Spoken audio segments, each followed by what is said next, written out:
They're a little bit crazier. Yeah, we've definitely seen them be used more in scrims. I believe Poach recently tweeted out a rotation he made where he claimed high ground from someone utilizing the quad crasher, so we're really excited to see. I've seen some interesting things from Poach, Chab, and Myth all coming out with the quad crasher.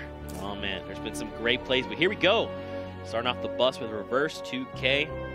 Bus is coming in from Haunted Hills, heading down toward Paradise. This is a pretty solid bus, all things considered. Not too far if you're trying to go to that north side of the map that you have to fly. It'll be interesting to see the spread in comparison to the EU guys, and also interesting to see how many people want to contest the floating island. It seemed to be always contested in the previous competitions. Yep. It looks like there's at least 2 or 3 teams potentially landing there, but maybe one of those teams will notice that and they'll use the island to rotate somewhere else. And I think that's what's happening right now. You can see the pink guys right there, but they're like floating away from the island. Yeah, and that's a very smart move of them. So it gives you that option to, like, you know, you might go there, but if there's too many people, you could always redirect and go somewhere else. Yeah, and don't forget we also saw those floating islands that have vortexes around them as well, just above the corrupted zones.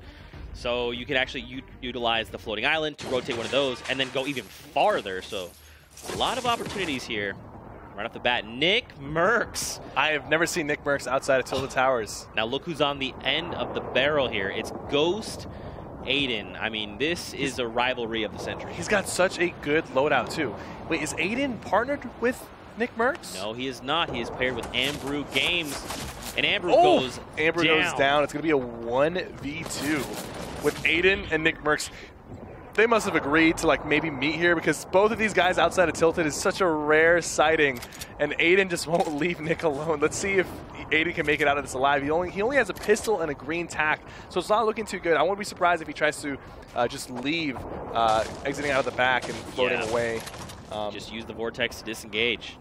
I think he's probably concerned that they're a little bit crazier. Yeah, we've definitely seen them be used more in scrims. I believe Poach recently tweeted out a rotation he made where he claimed high ground from someone utilizing the quad crasher, so we're really excited to see. I've seen some interesting things from Poach, Chab, and Myth all coming out with the quad crasher. Oh man, there's been some great plays, but here we go. Starting off the bus with a reverse 2K.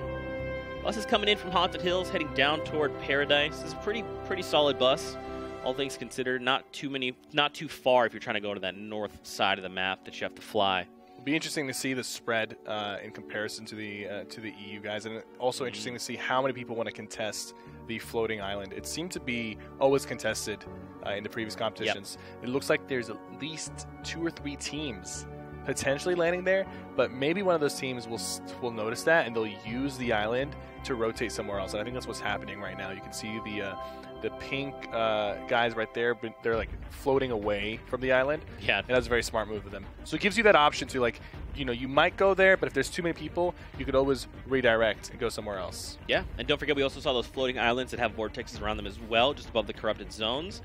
So you can actually utilize the floating island to rotate one of those and then go even farther. So a lot of opportunities here.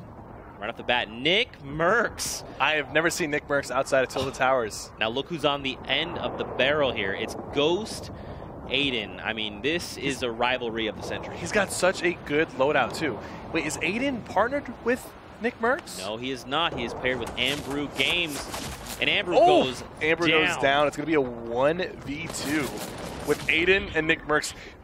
They must have agreed to, like, maybe meet here, because both of these guys outside of Tilted is such a rare sighting, and Aiden just won't leave Nick alone. Let's see if Aiden can make it out of this alive. He only has a pistol and a green tack, so it's not looking too good. I won't be surprised if he tries to just leave, exiting out of the back and floating away. Just use the vortex to disengage.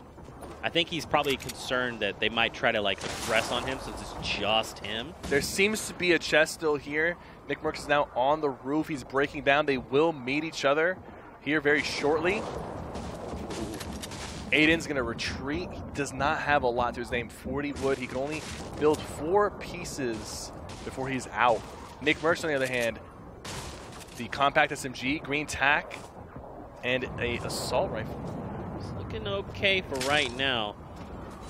Now, man, again, Aiden is just being pressured. They even go as far as to pop the chest. They're like, hey, look, Aiden, we're not even worried, so where you at? I think you're right, though, Cypher. If I was Aiden, he needs bail. to exit. Yeah. And even after exiting, you know, he needs to try to rotate somewhere that's uncontested.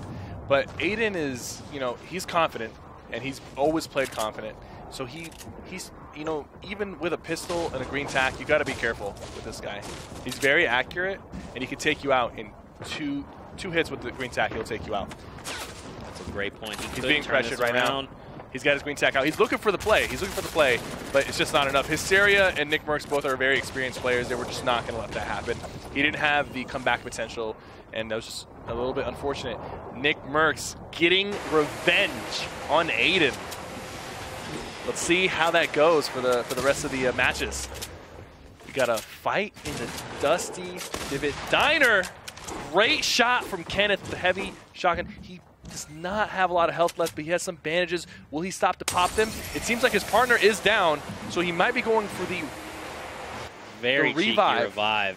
Bizzle might let this happen. I don't think he knows where he was. Oh, look over here, though. Nate Hill and Symphony engaged against Margosi and One Shot Girl. Margosi being the winner of the PAX Skirmish Grand Finals. That's right, man. He has a lot under his belt. I think he knows they're there, but they're going to choose to disengage. I think both teams don't want to take this early fight. They're both smart, and I see the way Nate Hill and Symphony play. They are aggressive players, but they're smart about their aggression. And I think right now taking an early fight while the circle, the safe zone, is north of them, they don't want to risk that, because even if they win that fight, it might not pay off. Exactly. Especially even though they're pretty much about to top off, be 200-200. It's just maybe not worth getting into this early. Yeah, they just don't have the mats for it right now. Yeah. And it was a good call on both teams to disengage, but they might meet up if Morgaus and One Shot Girl don't rotate out early enough. There's a lot of brick in this area here. Fatal Fields is a very good place to land for wood and brick. You can pretty much get max wood, max brick, so it's going to always be a contested place. Just south in Lucky Landing, we have a team here, and there's a team near the rifts, and they just took the rifts that are on the end of the road there. Yeah, it's bailed out. They're like, we're good. Yep. So FaZe Thieves and Alex Ace finishing their farming. They do have to move fairly soon. The edge of the circle is around Salty Springs, so they're not very close there. They might have been banking on these rifts that were on the end of the road, but that other team actually took both rifts. Or did they leave one behind? It looks like they left one behind. Yeah, one up there maybe? Is that? It's kind of hard to see from this angle, but that either could have been a rift or a piece of loot. Yeah, blue loot. We'll have to see in a little bit. But back over to Symphony and Nate Hill. Take a look at the minimap up top right. You've got a team coming up on the north side.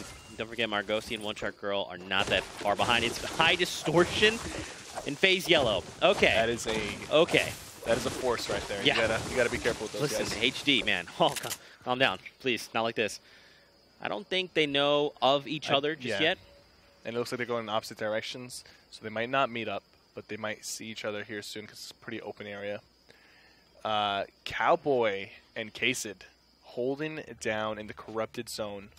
This is not a bad place to be. Even if you're on the edge of the circle, you can rotate out of here so quickly using the stones and the like the craters. What do you call them, Zeke? Craters is fine. Craters is fine. Bounce on out. Yeah, and it's such a good rotation. So just being here, even if you're on the edge of the circle, even if the circle moves all the way to the other side, you can take those craters and just fly across the map pretty much. You just got to be careful not to get lasered. And fortunately for these guys, TXC's not in their game. Hopefully they won't get lasered. Yeah. You saw in the kill feed, Tfue takes down a player, and his teammates secured the elimination. So they're alive somewhere, and they're racking up elims very quickly. But now we're back over to the PAX winner, Margos. Just chilling, man. They're kind of taking their time. The Storm's at their back. They're prioritizing the materials, and that's good. They're avoiding the fights. You really want to have 1,000, 1,000. You don't have at least 2,000 materials going into the late game. Yeah. One thing they got to be careful, though, is the Storm is on their back. So if they get into a fight here, they end up using the materials that they've been farming for, and then they have to deal with the Storm as well. There is a corrupted zone just north of them, and there are some cubes still left, so that's good. That'll help them rotate. Yeah, they've got 3, 4, 5 stones there. And just look at that speed. You get so far, and then use that momentum. You just carry forward. So if you don't know about this, this is the move. Yep, you Shadowstone, you take this bounce, and then you carry that momentum. You just continue to hop, and it just keeps your momentum moving forward, so you can really make some very fast rotations. Unfortunately, Margossi hits the little lip there, so it kills the momentum. This is actually like a very recent change in terms of the momentum carrying over. And a lot of players have found out cool tricks to use momentum in the game, whether it's launch pads or grapplers. And if you jump right as you hit the ground, if you jump, you'll carry that momentum over, and you'll sort of bunny hop across the field. And I think the reason why Margossi didn't do it is because they were in the circle, and while you're flying across like that, you're kind of an easy target. Yeah. When you're in that state, that invisibility state, you can't build. And if you try to transition into your normal state, there's a bit of a delay before you can start building or shooting back. Yeah. I think that was very smart. I mean, again, their backs are to the storm. They don't really have that far to go. The circle is just north here near Retail Row, so it's not that far away. The Kiwi Face, though, and Sen Animal building their way across near Tomato Town. Going to try to get on top of this hill. I assume this is in the circle. Yes, it is. They want to control this hill to have the high ground advantage. It's not a bad place to be for them. And you can see he has the quad launcher with 14 rockets in it. Oh, man. The quad launcher was putting in a lot of work. We saw that earlier. I'm very excited to see one here in game number 1. Now, look. Beats here. Alex. They have 2 eliminations on the board so far. Looking to secure maybe the first point if they catch another team off guard. Monster is here. I don't see Ninja with him. That is his partner. And King Richard and the General are here too. So it's like a Bush Bandit reunion. Getting word that Ninja has actually fallen. El Jefe is down. So his teammate is left to fend for himself. The sniper rifle is extremely useful in these games because of how many people assume that you don't have one. Right. Sometimes it's very hard to fit the sniper into your arsenal. You want the shotgun, you want the SMG, you want the assault rifle, and you prioritize explodes typically because a lot of people are very good at building. But having a sniper rifle in these competitive games can catch a lot of people off guard, and if you hit your shots, we saw last week TFU hit consistent shots with the heavy sniper and catching a lot of solo players off guard. And the same thing could happen here. You just have to be very accurate and position yourself in a good way. So let's see if that happens today with King Richard. You know, that's a really great point because earlier we saw Atlantis Mitra, the Titan he is, he actually got shut down in literally the start of, I believe, game 3 or 4 because someone had that sniper and took him down right off the gate. So that's a great point, man. We'll have to see if Richard can utilize the sniper. But over here, Grand Pooh Bear and Ranger. A bit of a build fight. Down. He loses the high ground right here, but I don't think he's that concerned about it. I think he wants to go and finish off the person that he knocked. Is that his teammate? Yeah, yes, that is. That is. He's trying to get pick him up. Now, oh, it's FaZe Replays who's up top. And I think Replays, his partner, Spaceline, is down. He gets the edit with the window, putting a lot of pressure. Is it enough? He has to go to the swap. Oh my goodness, he has 8 health. He needs to pop that bandage right now. It's going to start ticking for 2. I don't think he's going to make it out alive. Made it. I don't think he's going to make it out alive because the storm is going to start ticking for 2 unless he has a way to move across in a very short period of time. Make sure he doesn't take any fall damage here. He might. This is going to come down to the wire. He might barely make this. Come on. It will start ticking for 2 in 20 seconds. You know what? I think he's got it. I think he's got it. He will make it out. He has 1,000 wood, 500 brick. I don't what was that? think he's... I think he hesitated a little bit. Oh, no. Replays. You got this. Replays. He has it. Oh, gosh. He has it. Oh, gosh. Just jump! Just jump! Oh. That small hesitation he took when he was looking to see maybe there was some bandages in that trailer park location, that kind of cost him. Yep. If he just kept running at the storm, he was going to make it out. A few health, maybe he could have turned it into something, but he was definitely going to make it out if it wasn't for that small bit of hesitation. Now we are near, what do you like to call this? I typically call this containers. Containers is what I usually call it. Okay. Someone recently told me to call it stacks. Dispatcher is saying containers. You know, there's like stacks of containers. Yeah. I know, Mick Merckx calls it stacks, but he calls a lot of things different names that, you don't even think of. So I just call it containers. And it's a good spot, especially when it comes to having a lot of metal. You'll notice we were watching Snood and his partner. They both had a good amount of metal. Tfue and Cloak, 2 limbs. They're in the circle. They've got a decent amount of materials. Not as much as they'd probably like, but if they get a couple of limbs here, they could fill up those material counts very, very quickly. You see King Richard making his way down with his duo partner, and in a kill feed, we saw High Distortion take down Bobby Bojangles. 61 meters with a rifle. And that wasn't a straight-up elimination. That wasn't a knock. And now Clarify here and Science. We're trying to make this rotation. I feel like the position they're going from now is pretty safe. You got a sniper as well. You got the heavy sniper. You're seeing more use of the sniper, I feel like, in these modes. And people are realizing that they are more valuable because you can catch people slipping. And now look at this. They're looking like they're going to make this safe rotation. You do have people all around them. But if they approach this correctly, nope, just kidding. Another snipe shot coming from the west. You really don't see this many snipers. Yeah, this is probably more snipers than we've seen all day in Europe. Now taking a look at the scoreboard right there at the top. These currently with the most eliminations. Now keep in mind this is outside of people that are eliminated. So right now we got a lot of teams here with 2. 72 people, 73 people still alive. That is a lot of people. We got another minute before this storm overtakes this area and we get a new safe zone. So now I'm assuming we're going to see things slow down a little bit, Cypher. You know, a lot of these players have already kind of established their ground. They've fortified. Now they're just waiting to see someone else make a move, maybe someone make a mistake. I think Tempo might have just knocked down High Distortion, if I read that correctly. Hesse here losing his teammate to Geomach. But having so much loot right here, he's going to be stacked out on brick and wood, and he has a good amount of shields and extra shields. Here's Tempo and Geomach. Near Tomato Temple, still 70 players. DMO eliminated Monster from 80 meters with a rifle, so that duo is now down. And keep in mind, this is still just game 1, right? We almost say like a warm-up game, so it's okay. They always tend, the first game is always the slowest, and the last game is always the most crazy. Yeah. And now they're just trying to gather some information, trying to see what there is to see. Look at how many players are here built up. 2x2s, even some as far as like Ashton and Jack. You see, they just took over that whole house. Is now theirs. And they're being very smart about it because they're actually they're building to replace the house, but like I said before, you get more materials out of replacing a wall than just keeping it there. So you're using materials to fortify your base that you're currently in, but taking down that wall is going to get you like 14, 16 materials, and then you spend 10. So you're still gaining slowly while also fortifying and having walls that belong to you that you can edit and look through. Now we get the new safe zone, Cypher. It's down south. A lot of people have to make rotations. Mista and Ghoul are just out. They're like, time to rotate.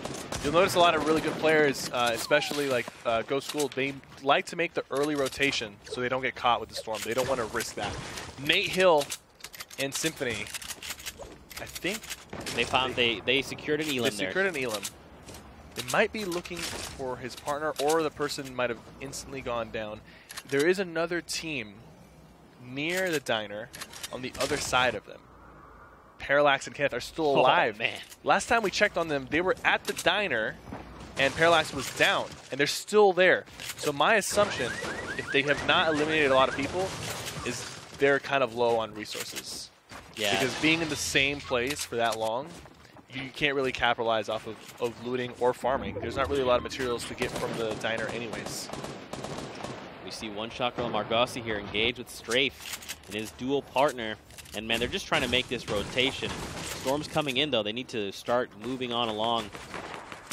Here's where you'll see people try to get away without building. Morgaus just moving. Very minimal builds. He's hoping he doesn't get shot, and if he doesn't, that'll be great for him because he spent no mats making this rotation. It's risky. You see the window opening up there, but it's not even aiming at him, so he's not even going to bother. And now he feels like, okay, I'm close enough to a lot of people, and I'm close to the circle, so let's get in. You see how he spent maybe like 60 or 70 materials making that rotation, and if he had been focused, he would have ended up spending 400 or 500. Just the fact that he was able to slip by saved him so many resources that he can use in the late game. And that's why you'll see players make like plays like that. You might think, oh, that's so risky. And sometimes it costs them. Sometimes they do go down because of it. But it's so worth it when it pays off like that. And taking a look at the kill feed. Tfue finds base soldier, and another player went down as well. I don't know how we're doing it, Cypher. We're still at 66 players, and look at the new safe zone down south. Look at the congestion up north of this circle. Everybody was hoping it would finish up on the hill, so they positioned themselves there. Everyone from up top has to make their way across each other down in the new safe zone. Tfue and Cloak, unfortunately, are low on health. They have the materials, and they look like they have the weaponry, but Cloak looks like he's bandaging, so he might be sitting at 75 when it's all said and done. Tfue sitting at 86 health. That's not a lot of health, so if they get focused on this rotation, it could get ugly. However, they need one more elimination, right, and he took out Liquid Poach with a explode. Not only did he take down a Titan, but that's a point. That is a point right there, and it's not. They're not done yet. I think they want to take down Vivid with him as well. They're putting a lot of pressure on Vivid. Vivid's going to do a good job protecting himself, adding extra layers. Some rocket coming in on Tfue. He needs to be careful. If he gets touched by one, he's going to go down. Oh, Cloak is also extremely weak. There's a campfire that's very clutch. If him and Cloak, yes, I was going to say they need to reunite, and they need to try to use that campfire together. Will he pick up boogie bombs? Yes, he will. There's no reason to carry two assault rifles. So they have the materials. Oh, that's a player on the left. 4 limbs. He's building up. He's trying to avoid the storm. He cannot get tagged. Him and Cloak splitting up slightly. Cloak a little bit more weak. Hysteria! He takes out Hysteria before going down. They need one more limb. Cloak is down to 2 health remaining. He's rotating out, still alive somehow. And he goes down to the storm. He goes down to the storm. Tfue is in a good position if he can make it into the circle. He has enough mats. He just needs to secure one more elim to potentially get a second point. It's looking pretty grim right now, and they're going to go down, but without any second point. At least they got 5 elims, though. That was pretty good to secure that in the late game. Unfortunately, not having extra minis kind of cost them there. They were too weak to make that rotation. They had the resources, but they got focused too much. It was really clutch on Cloak to realize that he was low health and go and take out Hysteria before going down. Sometimes you got to make that play. Sometimes you got to understand, okay, this is too hard of a rotation to make. Let me try to get something on the board before going out. Yeah. You saw they split up as well, so he was like, hey, you take high ground, I'm just going to try and make something happen. It's Hysteria. They got him. Keep going, man. Now we're down to 41 players. We're moving Parallax east. Goes down to the storm and then gets eliminated by Dusty. And you gotta recognize when somebody goes down to the storm, if they bleed out, no one gets the elimination for that. But if you take them out, even after they get down, you'll get that extra point. So you gotta be aware of your surrounding. Excels and Savage. Oh, gets hit really hard by that pump. Oh, he's just got to bail on his teammate. Storm is closing in fast. They need to rotate into the circle. He has about 600 materials left. He's going to start using the grappler to save the material count, so he doesn't have to spend too much to make this rotation. He might even be overbuilding right here because no one's really shooting at him, and he's using a lot of his resources without getting pressured.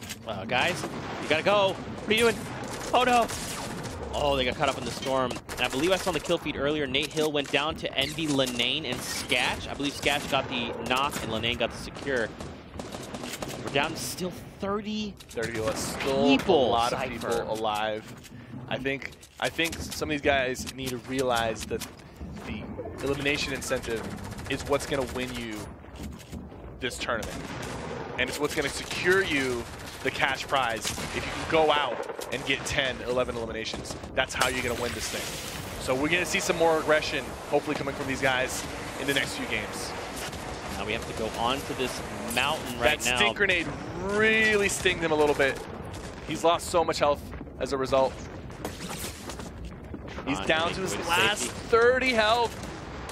300 wood left. He's got a campfire. He's got some minis. He just needs to get to the circle and try to make it out with his partner. Ghost, Weefo, and Colton holding the high ground. They have enough materials to secure it. This is going to be the final circle, so they just need to layer with what they have and maybe go for the heal off and send one person down to get some more limbs. Sketch and Envy Lane. They survived. The storm was on their back. They've got 2 medkits. So they'll be able to get healthy if they don't get focused here. You gotta wonder, are they gonna probably save one of those for a potential heal off? I think they're both too weak. I think they both have to use it. Yeah. It would be smart, but it's also a risky play. It's a risk-reward type of situation. Oh, Colton knocks Envy Lane with a rifle. Someone just used a shockwave and fell into the storm. And now they're trying to run back into the circle, but they might go down. And yes, they did. A couple people went down to the storm. Triz takes down Animal. Colton finds an elimination there on Envy Lane. Tempo takes down Triz and shotguns someone else and finally secures Triz as well. There's a lot going down. 72 hours. And Liquid Chap still alive. 0 limits for both, but these guys play for the late game. They always do. They're very consistent at making it to the end. Weefo and Colton trying to keep the high ground. They're being pressured and challenged, but J-Mock goes down, challenging them. J-Mock will bleed out here shortly. I don't think Tempo's gonna be able to save him. You see how they're putting pressure on him from 2 different sides, and it works. There's another limb.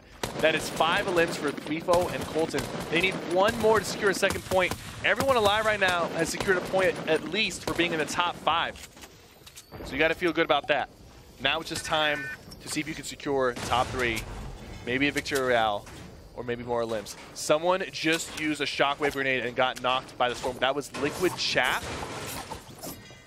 I really wonder what just happened there.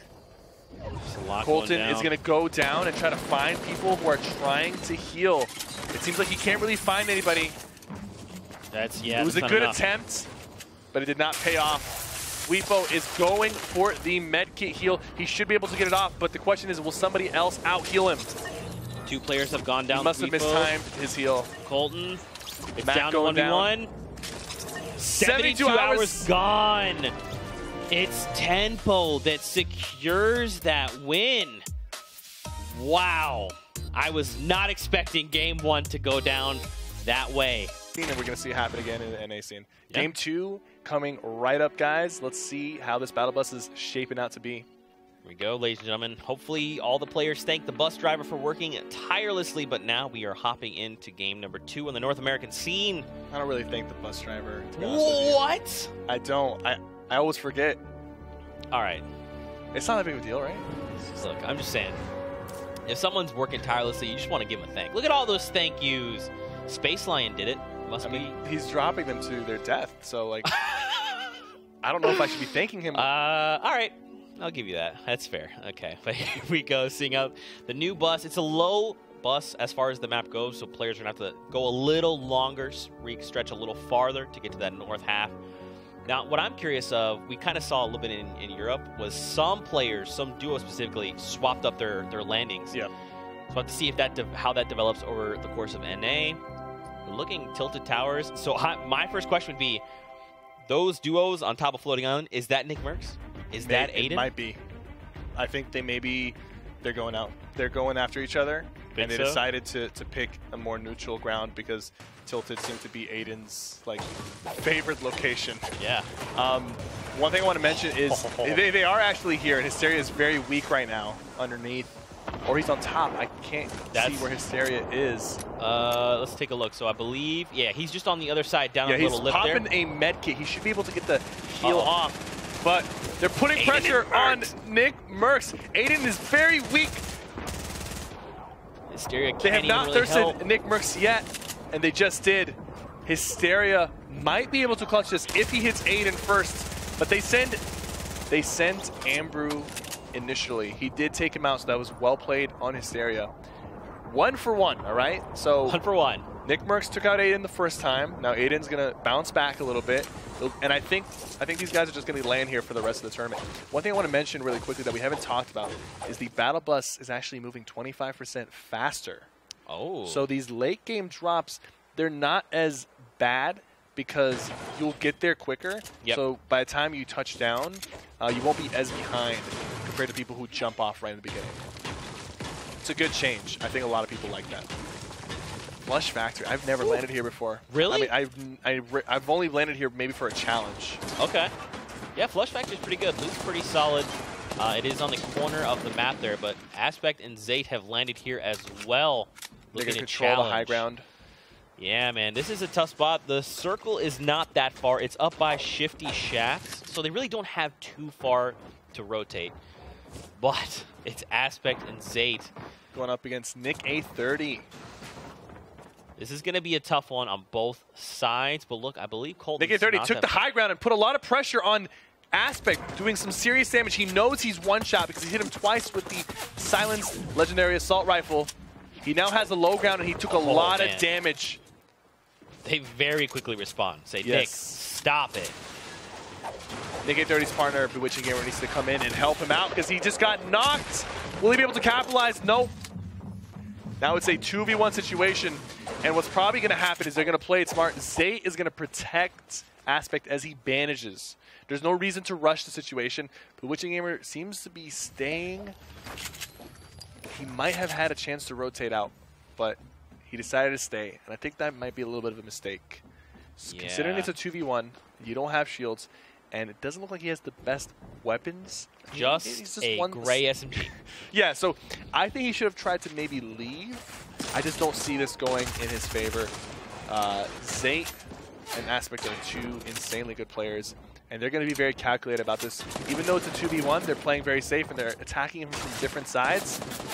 Man. Getting some hits on him. He has no more materials left. That's an easy cleanup. Wow. Dude, just the way that they Oh, that's rough. That's disrespect. -3 points for Aspect and Zayt. That's tough, man. I love the way that they kind of diverted his attention two different ways. He just didn't know where to aim. They just caught him off guard doing different things. Really well played there. They respected the opponent up until they knocked him. They had and then they... Whoa! So close! Kenneth hit some really good shots with the pump, but it just wasn't enough. He nearly knocked out that guy that was rushing at him. Bold Naga, though, comes out on top. Now Sace. Some action and Salty. Typical Gamer is putting pressure on these guys. I think Typical Gamer is solo right now. You can look at the map. He's the red arrow on the minimap. He lost his partner early when they tried to land at the Vortex. So right now he's just running around Salty trying to maybe pick off some people, but he's decided to disengage after these two guys showed up. Yeah, that's a tough spot to be in. If you could catch someone off guard and take them down early, make it a 1v1, then it's kind of worth it, but Ops would just say, look, I'm going to live to build another day. I'm out of here. Let's take a look at some replays, though. Zexro and Rio. Great shots. Precision, man. That silent epic assault rifle is so good at that range. You just got to tap fire. You talked about the spread specifically. If you're just careful and precise about how you're shooting, it's a laser beam. But now Reverse 2K and Rise. And Reverse likes to land in Snobby Shores a lot. I've watched him in multiple tournaments, especially duos. He loves landing in Snobby, so he knows this place inside and out. I would be surprised if him and his partner don't take out Naka Ops. I think they already took out his partner, so they know he's here. They're going to put some pressure. Okay, that was a grenade down low. Here's the thing. Right behind him! He saw him for a second. He did take off some of his shields. It wasn't a clean shot, but it was enough to at least know that he has shields. And you notice that in these 2v1 situations, these guys don't just rush in, because even in a 2v1, it's very easy to make a mistake, run into a trap, and now you turn into a 1v1. We saw that happen multiple times in the previous competitions, and it can happen again here. But he's trying to boogie bomb. He gets it. He boogie bombed himself. He's trying to run. It's too late. Reverse knows he's there. I guarantee you, Wheats was yelling on the mic, "We're both boogied. Hurry up. Take him out." It was a good attempt. Reverse was far enough away that if that boogie did not connect with him, he could have potentially gotten a clean headshot on Wheats and turned it into a 1v1. He didn't have a lot of health, so it probably wouldn't have gone his way, but he might have been able to secure an limb if he thirsted him. Take a look near Dusty. Look how many players are here around. Cuddy and Salt, they're making their way out. K-Sid and Cowboy are making their way down toward Ghost, Sean, and Ghost Snood inside. You see, all these guys are coming in because of the vortex. They're going to it. They want to be near it, or they want to use it to rotate into the circle. That's why you're always going to see a congestion of players around here. Cowboy and K-Sid taking some fire from King Richard and his partner. Back in Salty Springs. Horrify in a tough spot. He's being 2v2 pinned. situation. What can he do here? He's just that's a chiller that holding just went down. left click, taking out Horrify, and people now are slipping and sliding. Mate TV's gonna go down 2. He just got hit with the chiller. ice trap. He's trying to stop himself. Okay, he's like trying to he might not get spent. Okay, I was gonna say if he moved too much. If he's continued to slide, yeah. Okay, so they have enough bandages and they have a campfire and they have a lot of loot. That's very close. That would have been really fun. I'm not gonna lie. But taking a look at this Margassi in one-shot girl replay, they find Clarify in Tilted Towers. Now keep in mind, one-shot girl is down, so Margassi is fighting by himself. He has no materials, anything Tilted, which you're not gonna get a lot of materials out of Tilted. Poach and Vivid against King Richard and the General. But let's not forget that Cease and his partner are still rotating from the storm, and they're rotating right into this fight. Vivid is looking for the long-range pump shot to try to take some damage off. He has 4 shots in the quad launcher. He's going to try to maybe take the high ground or look for a different angle to use this gun. Look at these edits. Oh, sneaky. Makes his way to... Oh, there's a rift right in but front of him. Poach and him need to go. They both got it as the storm's closing. And look, they can even use the vortex from Floating Island to travel even farther. There is a floating little rock there, chunk to their right. And they have their eyes set on the prize. They know exactly where they're heading off to. There are going to be so many teams just south of Pleasant in that area, because you can see those teams that are flying through, they use the vortex, and they're going to land close to each other. They won't be able to get all the way into the circle, so there'll be some fights happening right outside of the circle, and then they're going to huddle up. As soon as they get in, they'll probably box in. So a majority of the players are going to be on that, southeast side of the map. So anybody on the northeast has a big advantage that they're not as contested. Now Vivid's got 14 rounds in the quad launcher. Vivid and Poach know this. They know the rotation is going to be like that, which is why they're setting up here. They're not even in the circle yet, but they're looking for people who are rotating into the circle. And they're being built up on by Aragon and B-Sox from Luminosity. I mean, they've got that quad launcher. They can make something happen. Not notice! It's not enough! B-Sox is going to take Vivid down, and now it's a 1v2. He's got the shockwave. Is he going to burn that now? He might use it. He might use it to catch him. Poach he goes straight running. up and back down. He probably might use it again. While Aiden pushes him, he's probably gonna use it again. Aiden responds with the builds though. Where did Aiden come from? I have no idea, but they are here and they're ready to play. Aiden and his partner are now in the mix as well, and there's another team rotating away from them, down beneath. They saw that and they were like, nah, we're good. But B-Sox, still down low. He caught Vivid off guard, or was that Poach? Yeah, that's Poach up top. So yeah, he caught Vivid off guard. Man, yeah, Vivid made an edit, and then B-Sox was just there, spraying him down. He cracked him with a shot there, down to 12 HP. It's very easy to lose track of somebody, and when there's that many footsteps, it's very easy for them to sneak up on you like that. You can be as focused as you want, but sometimes you'll be focusing on too many things, and somebody will just slip into your box with a pump or a double barrel and take you out. Zoof, Myth and Zoof hurt right now. I think Zoof is down. He just got shotgunned by Yellow. Myth is popping. He has 3 big shields. He's choosing to pop the medkit first because he is a little bit higher. He doesn't really want to take any fall damage potentially. But he should be able to top off. And he's got 10 grenade launchers. Oh man, that's HD down below. Thief's right around the corner with his duo. And Yellow is there as well, just like you called out. 0 limbs for Myth and Zoof right now. Myth, if he wants to turn this game around, he needs to start going for the limbs with the grenade launcher, try to put it to use. Play a little bit aggressive to replenish his materials, because right now it's going to be a wasted game if he goes down without really getting anything on the board. Yeah. He opts to make the long rotation there away from those players. FaZe, Yellow, and HD just down below.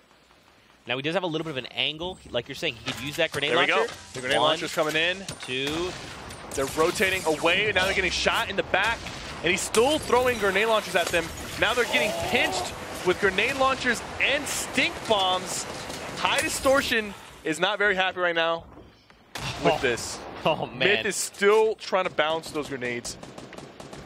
He knows now. Myth at least knows that he has some help. He's even firing at Thweepo. He's firing at the help, but he's like, look, all right, I see what you're doing. I'm also going to make you aware we're not friends. Disengaging, people flying over the top. Oh, man, that's actually pretty dangerous if they decide to swoop Replays down. with barely any help. Myth is going to ignore that. Looks like he's going to try and get up to the corrupted zone. Doesn't look like there's any shadow stones. He can still use the crater to bounce around and get closer to the circle. I think that's exactly what he's going to do. He's going to use this one, he's going to use the next one, and the third one. There's a shadow stone right there if he wants to use it. Look, B-Sox and Aragon. So B-Sox and Aragon were separated, I guess. Now they're back together. Some clean shots on Savage as he falls down, taking out 60 of his shields.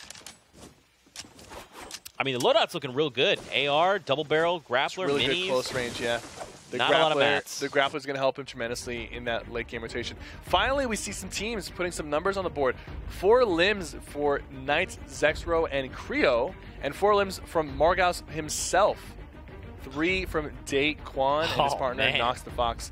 And this is all entering the late game. So we definitely have seen an increase in the amount of limbs from the NA teams. That's great to see. Now we start moving in to the last few circles of the game. Still 61 players, man. A lot of players, a lot of things can happen. Ghost Aiden finds an elimination there. Joseph is cute is down right down there. Let's take a look at some of these replays. This was Margosi's 4th elimination. Just sneaking through with the double barrel. Finds it. 2 clean shots, and that's going to be the effective range of the double barrel. You got to be right in front of your opponent to make it work. If you're even 1 step away, you're not looking at the damage that you want to deal.